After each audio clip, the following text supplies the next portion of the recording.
Мына жол танымал жазушы Сәбит Мұқановтың алғашқыда адасқандар, кейіннен мөлдір махаббат деп жазылған романындағы қос кейіпкер Бәтес пен Бүркіттің оқиғасы өткен жерге апарады. Ол оқиға Қызбелдің Сарықопасында өтуші еді ғой. Біз сол өлкеге жол тарттық. Мен өскен ойпан жерге алас ағаш, емеспін жемісі көп тамаша ағаш. Қалғанша жарды жанқа мен сенікі, пайдалан кәдені жара салаш деп, алталашқа пайда қылмаққа бел буып, елінің ертеңіне алаң болған асылер Міржақ Дулатовтың туған жері. Қостанай облысы Жангелдин ауданы Қызбел ауылына табан тіредік. Таутылға Міржақ Дулатовтың туған жеріне телесаяхат жасағыңыз келсе, бізбен бірге болыңыздар.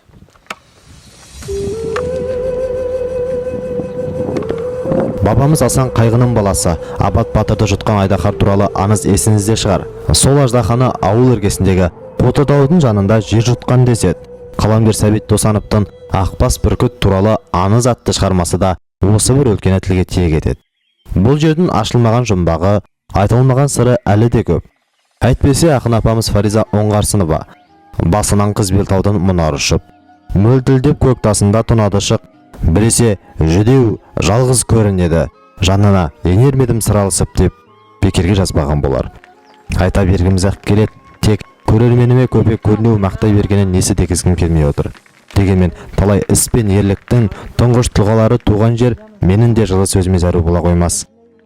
Жаугершілік заманда орта жүзден кіші жүзге қол жиып апарған Өтей Батыр мен Шын Болат, Мадияр секілді рулы елдің ұлдары да мақтанды ұнатпаса керек. Міне алдымызда берекелі мекен Қызбел ауылы. Бұл ауыл Кеңес одағының дүркіреп тұрған кезінде республикада ірі қара саны бойынша алдыңғы қатарда тұрған. Бүгінде бұрынғы күйі болмағанмен молшылық пен арыстың сарқына барын байқап отырған боларсыз. Бұйырса, бұл көрсеткіш әлі де еселенері анық. 100-ден астам түтіні бар бұл жерде тұрғындары мал өсіріп, сауда-саттық пен күн көреді. Бәрі керемет дей беруге де болмас. Ауданнан шалғайлығы аздай, жаңбыр жауса жолы езіліп, қарғадым аттатпай қоятыны жанға батады. Десе де, осы жолдың бойымен қаншама тағдыр қаталда қызықты өмірге қанат қақты.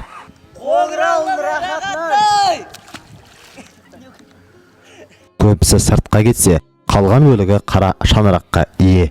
Ауылдың ажарын ашып, шағын ғана қоныста тату-тәтті өмір кешіп жатқанда солар. Заманадан қалыспай кәсіп ашып, елге пайда келтіріп жүргендер де бар. Мал шаруашылығына айналысып, енді биылдан бастап осындай ойынша салып халыққа қызмет істейміз ба деген ниетіміз бар. Мына жеріміз енді бастап отқан құрылыс қой, енді аяқталуға жақын қалған. Мына жер халықтың киініп шешінетін орнында. Мына жағымыз енді жуынатын жер. Ал мына жақ енді қариымқы дейді ғой, қыздырынатын орын.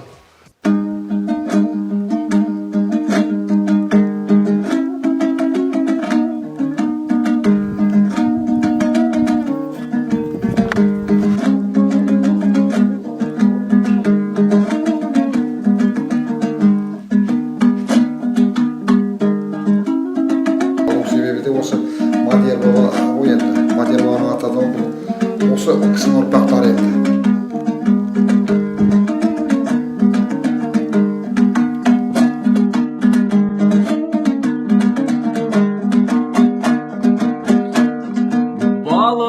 Шағымның бау күйін шерткен жер, бауырлар ауылды ұмытып кетпеңдер. Сол жерде әкең мен анашың төккен тер, сол жерден көктемде құлпырған көкбелдер. Бәрінде туған ауыл бар, ауылда жайсаң қауым бар. Өздерің туып өскен, кір жуып күндік кезген, ауылды ұмытпай бауырлар, бір мезгіл елге барыңдар. Сабылып сабырың таусылып төзінде, қаланың жуынан шаршаған кезіңде,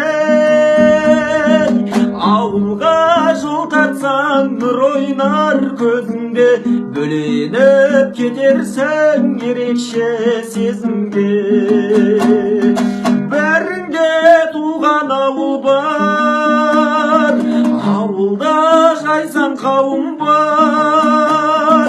Өздерің туып өскен, кір жуып кіндік кескен, ауылда ұмытпай бауырлар, бір мезгіл елге барыңдар.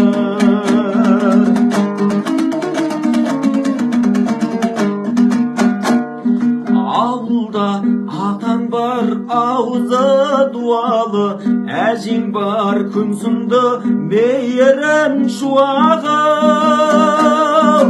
Әкең мен анаң бар, жаныңның шырағы, келер деп жол жаққа ереңдеп тұрады. Бәрінде туған ауыл бар, ауылда жайсан қауым бар.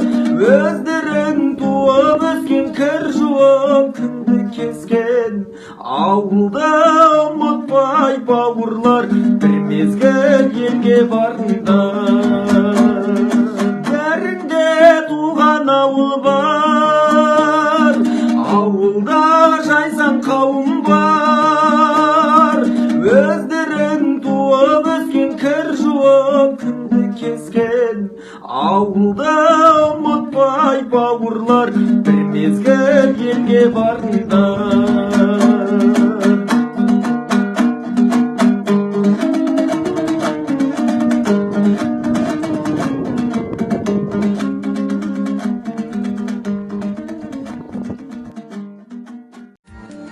Қашанда, қайда жүрсем, жадымда сен, атымнан ессіз күнде жатырма сен. Көңілімнің қиял салған өлкесінде тұрасың жалт қарасам, жанымда сен. Ғафу Қайырбеков.